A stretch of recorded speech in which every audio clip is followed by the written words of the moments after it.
أبتا نشتي كتما سم راهيل مسحنقاقه كم حدا قاليوم زقصورو نيرا راهيل نولدا قال طرحي نبرت مسا ملأت غزا تنفاسن برهانن يا نيرا كابتي استولدت له معلت جميرا اجر مريت كيرا غزت الليتا تخي تزاربت ان تفصم الله يا حبيب راهيل اوشتي حرفات عالم زي كونس اوشتي لسلس سمعتاتن زي نصف فقر ولدانيا حبيها عبي مسا كنتا كاب نفاسن صحين تعقيبا وشت مسكوت مريصن تعبي صبقت انبابا زدليت نجر عيفال تباهيلا يتفلط كابتن عازليان العلي تولدا كوا زخلو زبلص نجر كله اب تحت اغرا يوعلنا اب تجزا اي راهيل في الشخطه كم عوتي قصر قطعه ادما كمعت يفرح نبل اتحنققا ملكع طرح زي كونس اننا تاينير اكايدا الزرار بان التحساس بان كله علمنا عيك تجزا تفديرا زبل سمعيت زنصبارقين نسا نساقمي تفلط نحسمي رأيت اتبرهان زمالو هيوتا قد اتي نقدمي تصبيا زنبرس المات مقارجة وينو شفينو وإينير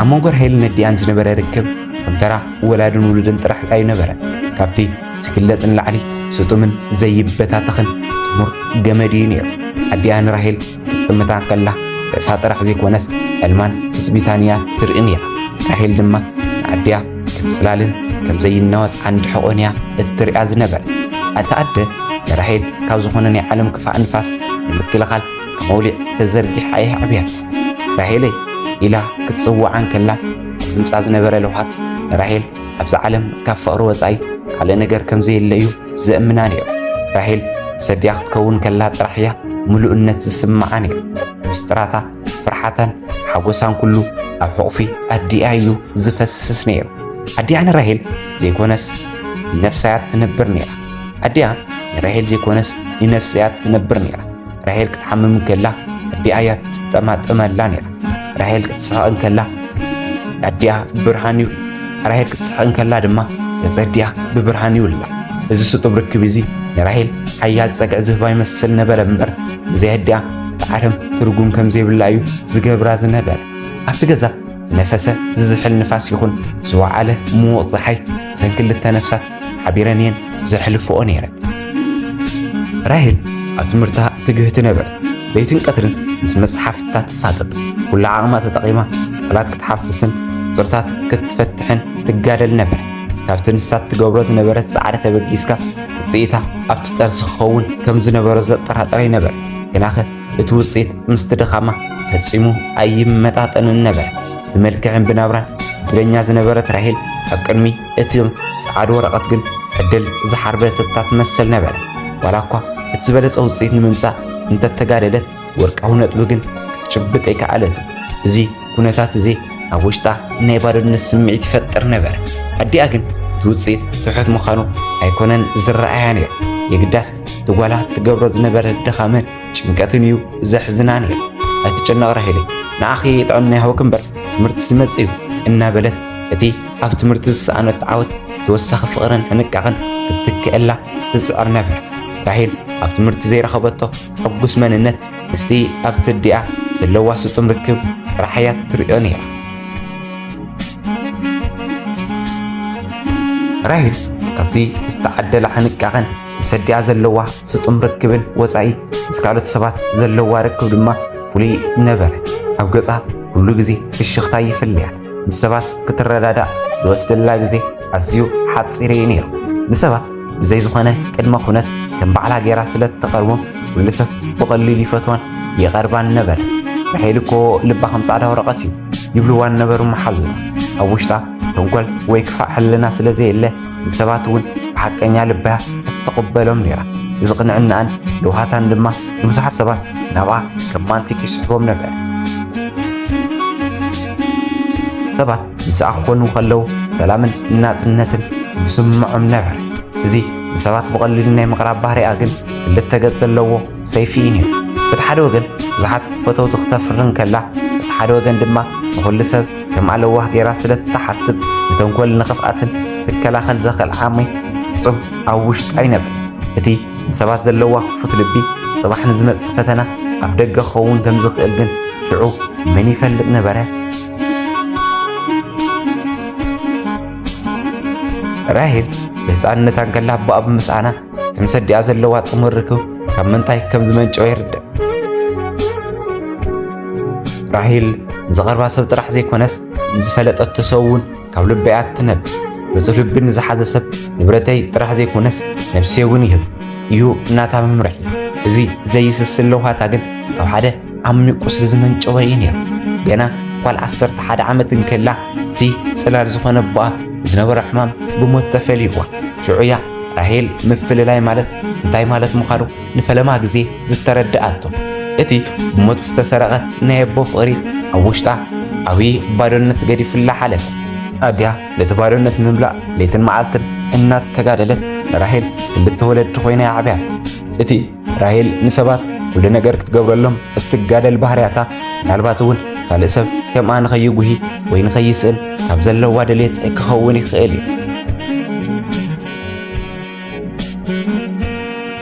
ኣብ ገዛ ራሄልን ኣድያን ስእሎ ኣቦኣ ኣብ መንደቕ ተሰቒሉ ወትሩ ይጥምትኦ ነበረ። ራሄል ንኣድያ ክትጥምታ ከላ ነቲ ዝሞተ ኣቦኣን ነቲ ሓሳብ ሕጂ እትጋደል ዘላ ኣድያን ሓደ እያ ትስእሎም። እዚ ስጡም ፍቕሪ እዚ ድማ ንራሄል ካብ ዝኾነ ይኹን ሰብ ንላዕሊ ንኣድያ ተንፋሰይ ክትብላ ይገብራ ነበረ።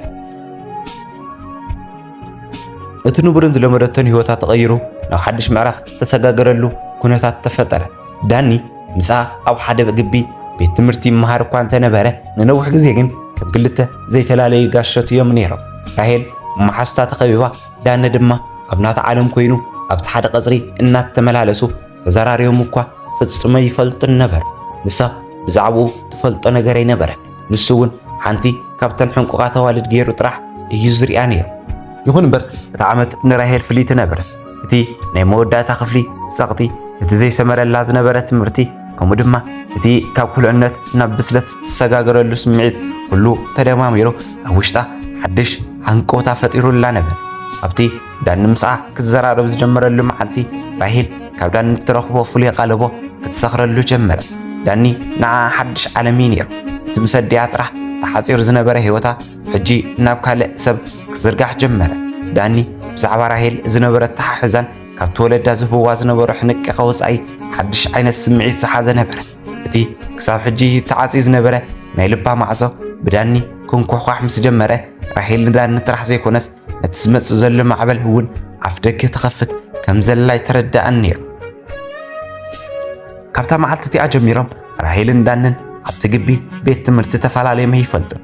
ንግሆ ብሓደ ይኣትዉ፣ ኣብ ዕረፍቲ ብሓደ ይኾኑ፣ ምሸት ድማ ክሳብ ኣፍ ደገ ገዛ እናተሰናነዩ መዓልቶም ይዛዝሙ ነበሩ። እቲ ንዳኒ ዘይፈልጦ ሰብ ንራሄል እውን ይፈልጣን ክሳብ ዝበሃል ስሞም ብሓደ ክጽዋዕ ጀመረ።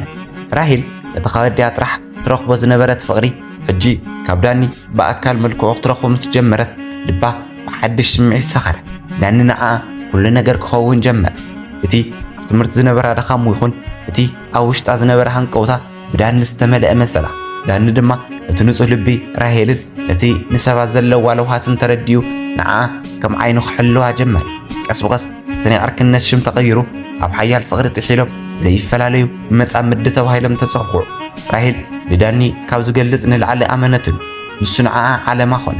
እቲ ምስ ኣድያ ዝነበራ ስጡም ርክብ ሕጂ ዳኒ እውን ተወሲኽዎ ህይወት ራሄል ብኽልተ ሓያል ኣዕማድ ዝተደገፈት መሰለት።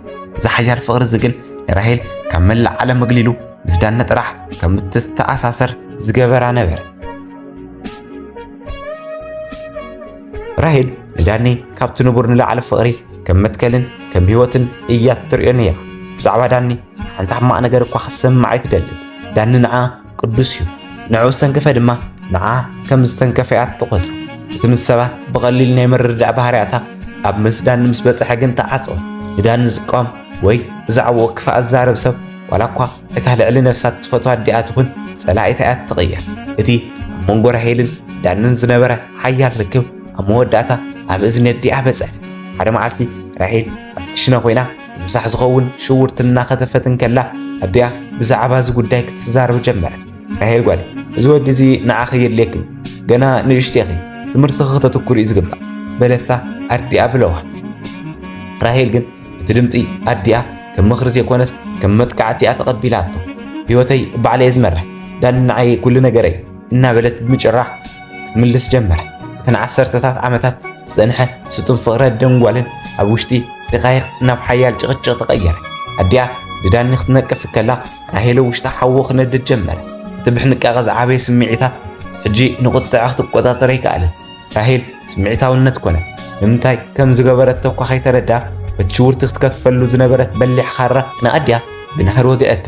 እታ ንራሄል ዓለም ዝነበረት ኣደ ብኢድ እታ ካብ ነፍሳ ንላዕሊ ትፈትዋ ጋላ ድማ ደማ እናፈሰሰ መሬት ወደቐ። እቲ ኣብ ክሽነ ዝነበረ ናይ ሽውርቲ ጨና ብናይ ደም ጨና ተተክአ። ራሄል ደንዚዛ ተጠበለት። እቲ ቃታት ሰሓበትሉ ኩነታት ንህይወታ ንዘለዓለም ቀየሮ። ራሄል ክትኮነ ይከኣለትን ስምዒታ ክትቆጻጸር ይከኣለትን። ብሰንኪ ሓደ ተፍቅሮ ወዲ ድማ እታ ንዓመታት ከም መትከል ከመደነቦን ኮይና ዘዕበየታ ጓላ ህይወታ ሓለፈታ። እስኪ ኣሕዋት እዚ እንታይ ይበሃል? ልክዕ ድያ ኸሰሪሓ ወይስ እንታይ ትብሉ?